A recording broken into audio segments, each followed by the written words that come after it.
Okay, I've gone to log in, email address, and tick that off and log in.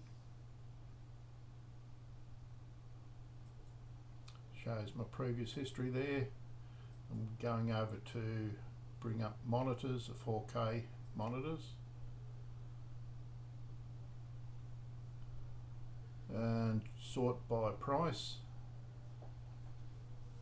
Scroll down to the Philips monitor and add that to the cart.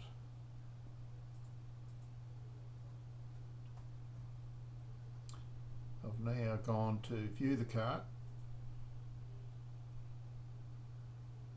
and punched in the postcode for Warrnambool, and when I go to select a postage, it's not available to select. Neither is PayPal, yet Zip and Kalama are. Tried checking out to see if I could alter anything in there, and once again, even when I did use the edit cart previously, I just got back to the same screen and couldn't select anything to change. Can you help?